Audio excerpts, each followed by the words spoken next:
ख़बर अव्हांखे मलेर मां ॾींदासीं। पिपरी जे शाहनवाज़ ॻोठ में सूफ़न गबोल पोलिंग स्टेशन ते ॿिनि सियासी पार्टी जे कारकुननि में झेड़ो थियो आहे।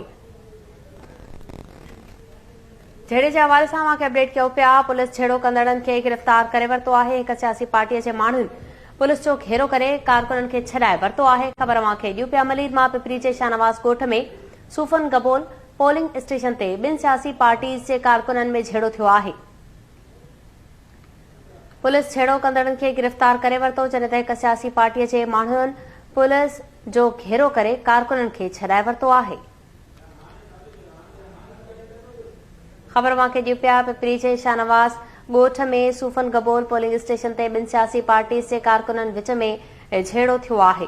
तफ़सील मालूम कंदासीं। लाइन ते मौजूद आहे केटी न्यूज़ रिपोर्टर सामी मेमण। जी सामी, अपडेट कजो।